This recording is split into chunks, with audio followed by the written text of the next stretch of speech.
Hello बच्चों, चलिए question number 34 हम लोग देखते हैं। ओके, करा a welding fuel gas contains carbon and hydrogen only. केवल बेटा क्या क्या रखता है? Carbon hydrogen. Burning a small amount sample of it in oxygen gives 3.38 gram of carbon dioxide. ध्यान दीजिएगा, कितना कार्बन डाइऑक्साइड ले रहा है बेटा? 3.38 ग्राम। और 0.690 ग्राम ऑफ वाटर। बेटा इतना वाटर हो गया। नो अदर प्रोडक्ट, यानी कार्बन और हाइड्रोजन के अलावा कोई और प्रोडक्ट नहीं बना रहा है। ध्यान दीजिएगा, ठीक है ना। और प्रोडक्ट के चक्कर मत पड़िएगा, ठीक है ना। तो a volume of 10 litre measured eight STP, STP बोले तो स्टैंडर्ड टेम्परेचर एंड प्रेशर। बेटा 10 लीटर वॉल्यूम का कह रहा है कि वेल्डिंग गैस जो है उसका वे कितना है बेटा? मास कितना है? 11.6 ग्राम, ठीक है ना। कैलकुलेट, क्या क्या कैलकुलेट करना है? एम्पिरिकल फार्मूला पता करना है, मॉलिक्यूलर मास पता करना है और मॉलिक्यूलर फार्मूला भी पता करना है। ओके, अब हमें क्या करना है बेटा? देखिए, पहला कह रहा है कि एम्पिरिकल फार्मूला। एम्पिरिकल फार्मूला के लिए बेटा क्या होना चाहिए? आपको मोल्स पता होनी चाहिए, ठीक है ना। तो चलो पहले हम लोग पता करते क्या बेटा। अगर कार्बन है और बन रहा है CO2, बड़े ध्यान से समझना। तो कार्बन कितना बेटा? 12 ग्राम। और कार्बन डाइऑक्साइड कितना बन रहा है बेटा? 44 ग्राम। अगर मान लीजिए 12 ग्राम से इतना मिल रहा है, तो अगर 1 ग्राम ही लिया जाए तो कितना होगा बताइए? 44/12 करेंगे, नहीं करेंगे? अब मान लीजिए जो मास वगैरह कार्बन का पता करना होगा तो CO2 के मास को मल्टीप्लाई कर देंगे। तो एक फार्मूला हम लोग बना रहे हैं। क्या बनाएंगे? Formula mass of carbon, mass of carbon. तो कार्बन का मास का फार्मूला क्या हो जाएगा? 12/44, क्योंकि 12 ग्राम से 44 ग्राम CO2 बन रहा बेटा, अपान mass of CO2, weight of CO2 या mass of CO2। Okay, mass of CO2। तो बताइए क्या होगा बेटा यहाँ पर? 12/44। CO2 का मास कितना लिया बेटा? 3.38 ग्राम CO2 मिल रहा है। 3.38 ग्राम कर देंगे, ठीक है ना। जब इसको कैलकुलेट करें बेटा तो आ जाएगा मास 0.92। झूठ नहीं बोल रहा हूँ, कैलकुलेशन कर लीजिएगा, ठीक है ना। अब ऐसे बेटा मास ऑफ हाइड्रोजन पता कर लेते तो बड़ा अच्छा लगता। मास ऑफ हाइड्रोजन, तो बेटा मास ऑफ हाइड्रोजन का फार्मूला क्या हो जाएगा? अब ऐसे देखो बेटा, 2 हाइड्रोजन अगर लेंगे तो कितना करता है बेटा? 1 मोल वाटर का फॉर्मेशन करता है। यानी 2 ग्राम हाइड्रोजन से कितना वाटर मिल रहा है? 18 ग्राम। तो फार्मूला क्या हो जाएगा बेटा? 2/18, 2/18 into mass of water, mass of water पानी। तो 2/18 और मास ऑफ वाटर कितना है बेटा? तो पानी का वेट कितना लिया बेटा? 0.690, 0.690। इसको जब कैलकुलेट करोगे तो कहना नहीं चाहिए बट आ जाएगा। कितना आ जाएगा? 0.077 ग्राम, ठीक है ना। इतना होगा। अब बेटा हम मोलों की संख्या पता करेंगे, ठीक है ना। किसकी? मोल्स की।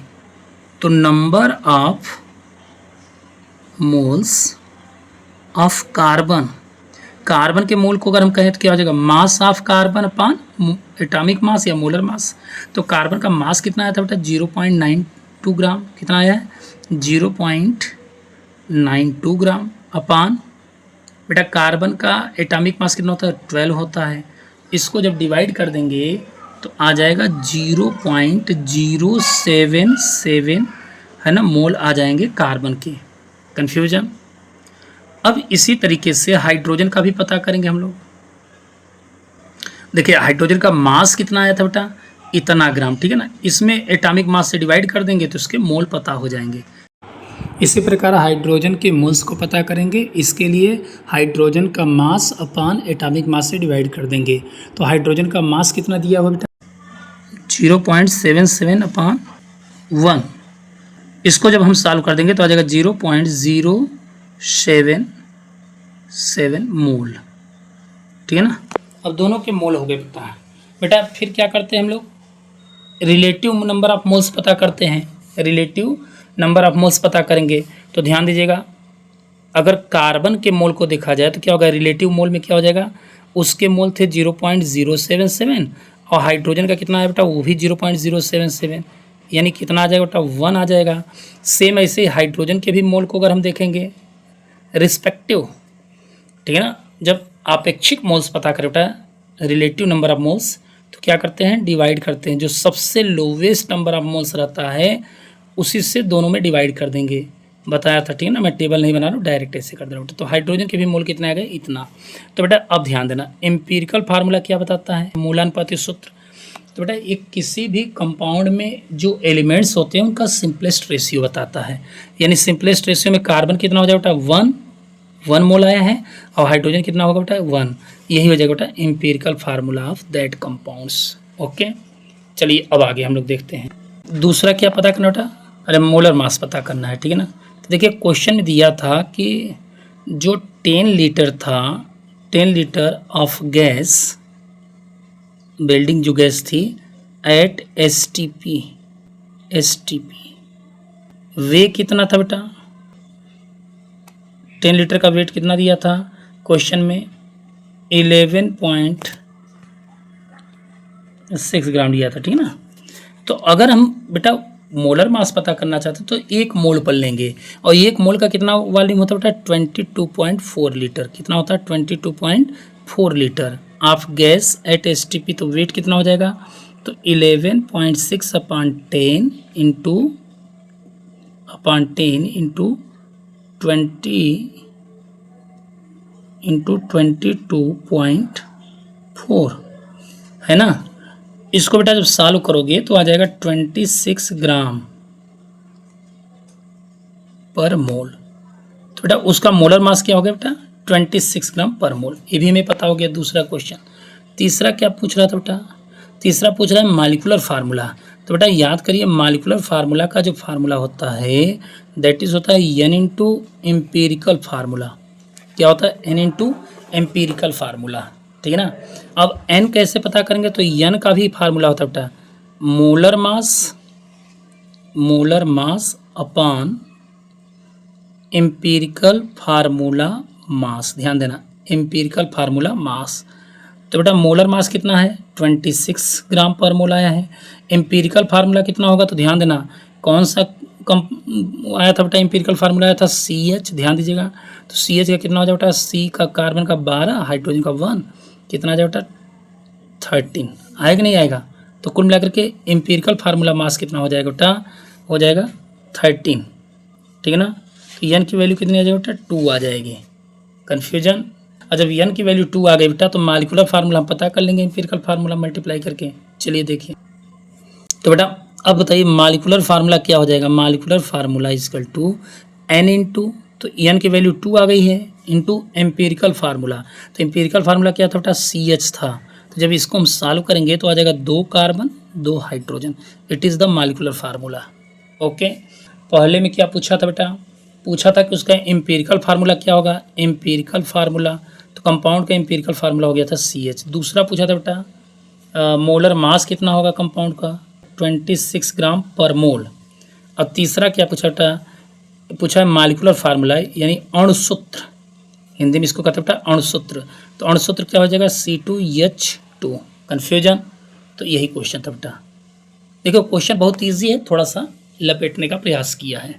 चलिए आगे हम लोग नेक्स्ट क्वेश्चन देखते हैं बेटा। देखो बच्चों क्या करा question, calcium carbonate react with aqueous HCl। तो बच्चों लोग ये HCl से रिएक्ट कर रहा है कैल्शियम कार्बोनेट, ठीक है ना, बड़ा अच्छा काम कर रहा है। Give calcium chloride and carbon dioxide according to the reaction. इस रिएक्शन के अकॉर्डिंग बेटा रिएक्शन कर रहा है। इक्वेशन दिया है calcium carbonate plus 2HCl CaCl2 plus CO2 plus H2O, ठीक है ना, इसी का फॉर्मेशन करता है। What mass of calcium carbonate is required to react completely with 25 milliliter of 0.75 molar HCl। बेटा ध्यान देना HCl की मोलरिटी दे दिया है यहाँ पर। देखो कैपिटल M किसकी यूनिट होती है, मोलरिटी की, और वॉल्यूम भी दे दिया है बेटा। तो क्या मास आप नहीं पता कर सकते क्या, तो याद करिए मोलरिटी का फार्मूला बताया था बेटा, मोलरिटी इक्वल टू होता है number of moles of solute upon volume in solution in litre. तो बेटा नंबर ऑफ मोल्स नहीं दिया है तो क्या होगा, given mass of the solute यानी जो सब्सटेंस है 1 ग्राम में होना चाहिए। ध्यान देना किस में होना चाहिए बेटा, 1 ग्राम में होना चाहिए, ठीक है ना। ग्राम में, केजी मत लेना। अपान एनबी, मोल का फार्मूला होता है गिवन मास अपान मोलर मास, तो यहाँ पर कर देंगे 2 MB into volume of solution in litre, ठीक है ना। तो अब मास पूछ रहा है कि HCl का मास पहले हमें पता करना होगा, HCl का मास पता करना होगा बेटा। तो बताइए WB क्या हो जाएगा बेटा, यानी मास ऑफ HCl अगर हमें पता करना हो WB, तो ये क्या होगा बेटा, मोलरिटी में मल्टीप्लाई कर देंगे इंटू मोलर मास, HCl का molar mass MB into volume in litre. Molarity कितना लिया है 0.75, तो लिख दीजिए 0.75। मोलरिटी बोले तो हिंदी में बेटा मोलरता बोलते हैं, ठीक है ना। मोलर मास लेना है तो HCl का मोलर मास कितना हो जाएगा बेटा, हाइड्रोजन का होता है 1 और क्लोरीन का होता है 35.5, 36.5 आ जाएगा। तो यहाँ करेंगे क्या 36.5, ओके। अब volume of solution in litre, तो बेटा 25 ml है, तो लीटर में बदलोगे तो क्या करोगे 1000 से डिवाइड कर दो, तो कितना आ जाएगा बेटा 0.025 लीटर हो गया। तो बेटा जब इसको कैलकुलेट करोगे तो कहना नहीं चाहिए, बट HCl का मास कितना आ जाएगा बेटा, मास ऑफ HCl बिट्टू आ जाएगा 0.6843 ग्राम के लगभग आ जाएगा। अब पूछ रहा बेटा, अब हमें पता हो गया कि इसका मतलब कि यहाँ जो कैल्शियम कार्बोनेट लिया है HCl की मोलरिटी दे दिया था, तो हमें मास क्लियर हो गया कितना ही मास लिया है। तो कैल्शियम कार्बोनेट का कंपैरिजन कर दो आप। चलिए नेक्स्ट पेज पर हम लोग देखते हैं। तो बेटू पता है आपको, चूंकि 73 ग्राम HCl is react with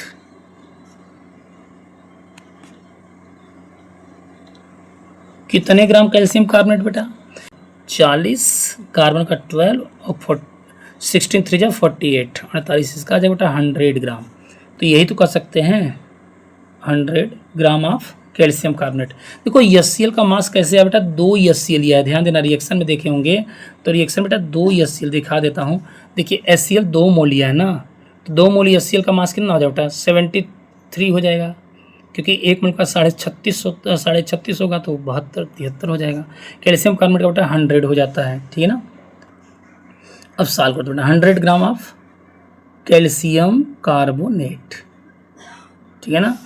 तो अब कह रहा है कि अगर मान लीजिए यही मास, अगर इसका मास HCl का मास कितना ले लिया बेटा, इसका मास ले लिया जाए कहा है ना कि 0.6843 अभी कैलकुलेट किया था आपने ऑफ HCl, तो ये कितने ग्राम कैल्शियम कार्बोनेट से रिएक्ट करेगा, तो 100/73 इंटू 0.6843। बेटा जब इसको हम सॉल्व करेंगे तो आ जाएगा 0.9375 ग्राम, ठीक है ना, यानी 0.9375 ग्राम से रिजेक्ट करेगा। आपको CaCl थ्रू, इसका मतलब क्या हो जाता है, देयरफॉर रिक्वायर्ड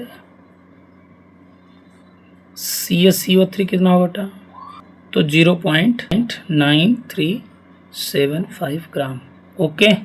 चलिए लास्ट क्वेश्चन अब हम लोग देखेंगे बेटा। 36 लास्ट क्वेश्चन कर रहा है क्या, chlorine is prepared by the laboratory by treating manganese dioxide, यानी मैग्नीज डाइऑक्साइड के ट्रीटमेंट से बेटा क्लोरीन का फॉर्मेशन करते हैं with aqueous hydrochloric acid according to the reaction. बेटा इस रिएक्शन के अकॉर्डिंग कर रहा है, MnO2 + 4HCl to give MnCl2 + 2H2O, ठीक है ना। कह रहा है how many grams of HCl react with 5 gram of manganese dioxide. बेटा मैग्नीज डाइऑक्साइड को 5 ग्राम को ले रहा है, तो कितना HCl उससे रिएक्ट करेगा। तो देखो रिएक्शन थोड़ा सा लिख करके मैं दिखा देता हूँ आपको। तो देखो बेटा रिएक्शन क्या करा कि MnO2 + 4HCl MnCl2 + 2H2 + Cl2 दे रहा है, ठीक है ना। फिलहाल हमें इससे कोई मतलब नहीं, इधर साइड से कोई मतलब नहीं है, हमें रिएक्टेंट साइड से मतलब है, क्योंकि कंपेरिजन वहीं से करना है। तो बेटा मैग्नीज का मोलर मास जानते हैं कितना होता है, मैग्नीज का मोलर मास ये होता है 55 ग्राम पर मोल, ठीक है ना। HCl का बता दिया था बेटा कितना होता है, हाइड्रोजन का 1 और 35.5 इसका हो जाएगा, नहीं 36.5। बेटा कितने HCl लिए गए, 4 लिए गए हैं, तो इसका कितना आ जाएगा मोलर मास 146 ग्राम, ठीक है ना। और मैग्नीज डाइऑक्साइड का कितना हो जाएगा 55 प्लस ऑक्सीजन का कितना हो जाएगा 16 2 जा 32, टोटल आ जाएगा 87 ग्राम। 87 ग्राम। तो हम कह सकते बेटा कि जब 87 ग्राम MnO2 जो है बेटा ये प्राप्त होता है कितने ग्राम HCl से 146 ग्राम HCl। ओके, तो बेटा अब यहीं से कंपैरिजन कर देंगे हम लोग। कंपैरिजन क्या करेंगे बेटा, पूछ रहा है कि 5 ग्राम MnO2 से रिएक्शन करने के लिए कितना HCl चाहिए बेटा। 87 ग्राम MnO2 is react with कितना ग्राम HCl बेटा 146 ग्राम ऑफ HCl। कन्फ्यूजन। तो बेटा जब हम इसका मास 87 के बजाय 5 ग्राम कर देंगे तो कितना होगा बेटा 5 ग्राम MnO2 is react with HCl। तो क्या करेंगे 146 इज डिवाइडेड बाई 87 इंटू 5। बेटा जब इसको सॉल्व कर देंगे है ना, तो सॉल्व करने पर जानते हैं कितना आएगा 8.39 ग्राम। ओके, तो कुल मिलाकर के कितना HCl रिक्वायर्ड बेटा, तो रिक्वायर्ड HCl जो हो जाएगा बेटा that is 8.39 gram. Confusion. Exercise complete हो गई है, लेकिन आपसे फिर मैं प्यारा सा रिक्वेस्ट करूंगा कि बेटा हमारे वीडियो को देखने के लिए आप लाइक सब्सक्राइब करना ना भूलें, अगर सब्सक्राइब नहीं किए हैं, और सब्सक्राइब कर चुके हैं तो बहुत बहुत धन्यवाद आपको। वीडियो को अधिक से अधिक शेयर करें। ओके, फिर हम लोग मिलेंगे एक नए वीडियो के साथ, एक नए अंदाज में, एक नए कलेवर के साथ। तब तक के लिए जय हिंद, जय भारत।